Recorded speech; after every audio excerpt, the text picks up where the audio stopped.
మామయ్య.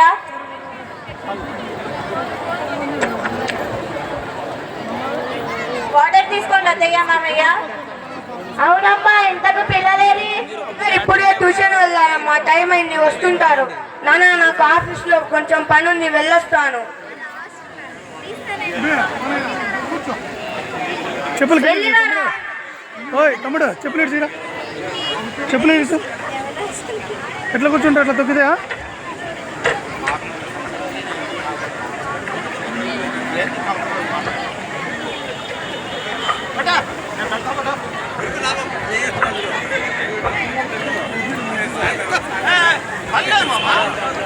అడుగు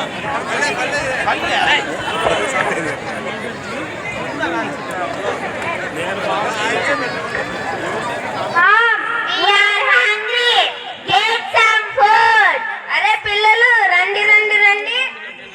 ఎరా బాగున్నావా? బాగున్నావా? అరేంట్రా ఇంగ్లీషు ఎంచక్కగా తాతయ్య నానమ్మ అని పిలవచ్చుగా. వెళ్ళి ఆ టిఫిన్ డబ్బాలు పట్టుకురాపో. మీ నాన్నమ్మ మీకోసము ఆరిసెలు, సున్నుండలు, కజ్జికాయలు చేసి తీసుకొచ్చిందిరా. ఐ లవ్ సున్నుండలు, కానీ మా అమ్మ తిననివ్వదుగా. ఇదేనమ్మా పట్టు, తిను తిను. ఆగండి అత్తయ్య, వాళ్ళకి ఇవన్నీ పెట్టకండి. ఇవన్నీ పెడితే నేను రేపటి నుంచి హాస్పిటల్ చుట్టూ తిరగాల్సి వస్తుంది. అదేంటమ్మా అలా అంటున్నావు? ఇవన్నీ నేను స్వయంగా చేసుకొని వచ్చాను. తెలుసులే అత్తయ్య, అవన్నీ ఏ వాతావరణంలో చేసుంటారు. చుట్టూ ఆ పేట, ఈగలు, ఎండ అండ్ అన్ఫిల్టర్డ్ వాటర్. అబ్బబ్బబ్బా, అవన్నీ తినకూడదులే అత్తయ్య. మీరు తీసుకొని వెళ్ళండి.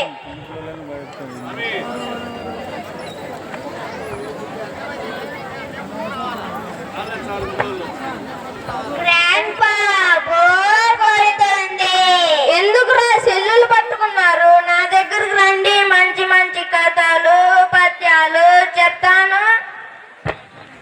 నేడి పండు చూడు, మేడి పండు చూడు, మేలిమయ్యుండు, మేలిమయ్యుండు. మామయ్య, ఎందుకు వాళ్ళ దేనికి పనికిరాని ఆ తెలుగు పద్యాలు నేర్పిస్తున్నారు? ఇప్పుడంతా ఇంగ్లీష్ మీదనే ప్రపంచం నడుస్తుంది. మీరు వెళ్ళి ఇంగ్లీష్ పోయిమ్స్ నేర్చుకోపోండి, వెళ్ళండి. పిల్లలతో 4 మాటలు చెప్పుకుందామంటే భాష భారం అయిపోయింది. మనం వచ్చి 2 రోజులే కదా అయ్యింది, అలవాటైపోతుందిలేండి. నా బాధ కూడా అదేనే. ఎక్కడ ఈ నిలువు రైళ్లు పట్టాలు తప్పి ప్రయాణం చేయాల్సి వస్తుందో అని భయంగా ఉంది.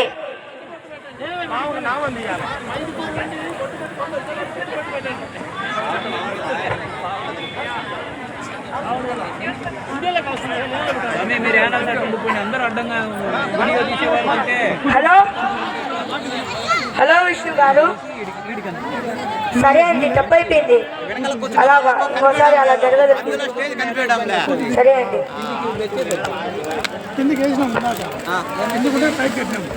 ఎక్కడికి వెళ్ళొస్తున్నావు నాన్న? అదేనా మన ఊర్లో ఉన్నప్పుడు పొలాలు తిరిగే అలవాటు ఉంది కదా, ఇంట్లో కూర్చోవాలో నించోవాలో తెలియక బయటికి వెళ్ళొస్తున్నాను. వెంటే వెళ్ళా. పక్కింటి విష్ణు వాళ్ళ ఇంటి విషయాలు నీకెందుకు అవసరం నాన్న? మేము బాగున్నాం, ఇష్టం లేదా నాన్న? అదేంట్రా అలా అంటావు? మరి ఎలా నాన్న? వచ్చినప్పటి నుంచి చూస్తున్నాను, ఏదైతే చేయొద్దంటున్నాను అదే పనే చేస్తున్నాం. ఇది సిటీ నాన్న, మనం ఉండేది ఫ్లాట్ లో. మీరు పల్లెటూరులో చేసినట్టు ఇక్కడ చేస్తే నాకు రోజు వచ్చే కంప్లైంట్లు నాన్న. అయినా కానీ నీకేం తెలుసులే, ఈ కమ్యూనిటీలో ఇల్లు దొరకడం ఎంత కష్టమో నీకు తెలుసా? అయినా కానీ నీకేం తెలుసులే, పల్లెటూరి బయటవి చదువురాని మొద్దువి. ఏం మాట్లాడుతున్నావురా? నువ్వు కడుపులో ఉన్నప్పటి నుంచి నీకదే తన కళ్ళు అనుకుంటూ బతుకుతున్నారా? ఆయన నన్ను వనాల్సింది. వాడేదో బయట టెన్షన్ తో అంటున్నారు, లేవే నువ్వు లోపలికి వెళ్ళు. ఎంత చెప్పినా కానీ వేస్టే. అమ్మా రమ్య, ఏంటి మామయ్య? మీ అత్తయ్య కొంచెం తలనొప్పిగా ఉందంట. నా బట్టలు వాషింగ్ మిషన్ లో కాకుండా అలా చేత్తో ఉతికి పెట్టేమ్మా. ఏంటి మామయ్య, నేను మీ కోడల్ని అనుకుంటున్నారా లేకపోతే ఇంటి పని మనిషిని అనుకుంటున్నారా? ఏంటో గొడవ? ఏమైందండి? ఏం లేదే, కోడలు చిన్న పని చెప్పాను. ఆపు నాన్న, వచ్చినప్పటి నుంచి చూస్తున్నాను, ఏదైతే చేయొద్దంటున్నానో అదే పనే చేస్తూ ఉన్నావు. ఏమన్నావురా? మమ్మల్ని సంతోషంగా చూసుకోవడానికి తీసుకొచ్చానన్నావు, కానీ ఏ రోజైనా 2 నిమిషాలు ఆయనతో సంతోషంగా మాట్లాడావా? నీ సంతోషం కోసం ఆయన ఎంత కష్టపడుతున్నా ఆయన మొహంలో అలసట చూపించలేదు.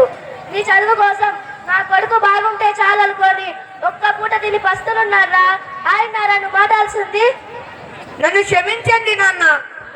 నేను ఎంత పెద్ద తప్పు చేసినా కానీ నన్ను ప్రేమగానే చూసుకున్నారు. నేనే నా స్టేటస్ నా లైఫ్ స్టైల్ గురించి ఆలోచించి మిమ్మల్ని పట్టించుకోలేదు నాన్న. నన్ను క్షమించండి నాన్న.